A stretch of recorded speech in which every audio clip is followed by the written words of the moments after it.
So after my post about the top 10 treatment tips for BPD, borderline personality disorder, a lot of you have reached out about feelings. So the first tip was about expressing your feelings, learning to do that appropriately, but allowing yourself to feel and expressing your feelings. So I wanted to talk more about how I help people discern what they're actually feeling, because a lot of times people don't even know.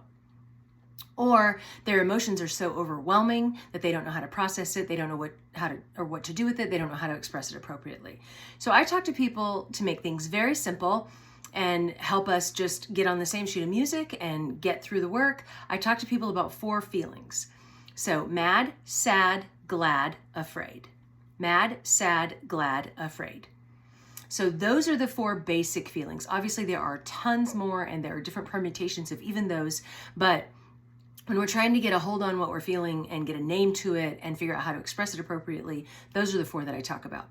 Now, in those 4, only 3 are primary reactions, and that's sad, glad, afraid.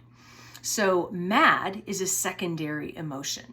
And what that means is that there's something else going on, whatever happened, it triggered a different feeling, usually hurt, shame, guilt, embarrassment, anxiety, worry, fear. You get the idea. And then that set into motion anger. Anger is often expressed because it's the first thing that a lot of people can get in touch with. It's easiest. It's what happens when we get defensive, and then we feel like we have something to defend, and anger is often a good way to do that, or so we think. If you look in my feed, you can see the video I did on the iceberg theory of anger that talks about anger being like an iceberg, where what we see is the anger that's above the surface, just like the surface of the iceberg. Most of the iceberg is below the surface. And so when it comes to anger, you have to figure out what it is that lies beneath the surface for you. What's being triggered for you? What's making you act defensively? Generally, it's some perception of inadequacy, some insecurity that you have, some ignorance about something. And ignorance doesn't mean stupidity, it just means a lack of awareness. And so out of that immaturity, ignorance, insecurity, you're responding in a certain way that looks very angry, and it's a defense.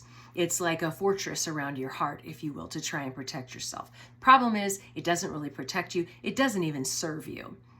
Now, it may serve you in that moment because it shuts down the conversation, but ultimately we don't want to just shut people down in conversation, and we don't want to shut down. We want to actually process the emotions and get through what we're feeling and figure it out. So, mad, sad, glad, afraid, start with that. If you hit on mad, dig deeper. What's going on for you? Did that person, what that person said to you hurting your feelings? If so, that's more sad. Did that person say something that triggered some abandonment for you? If so, that's more scared or afraid, fearful. Dig into that emotion of anger and figure out what's going on. If it's sad, glad, or afraid, then you can express that emotion and share with the person what you're feeling based on the situation at hand. Now, there are lots of nuances to this and so forth, but just a starting point, mad, sad, glad, afraid, and if it's mad, dig deeper to find out what's really beneath the surface.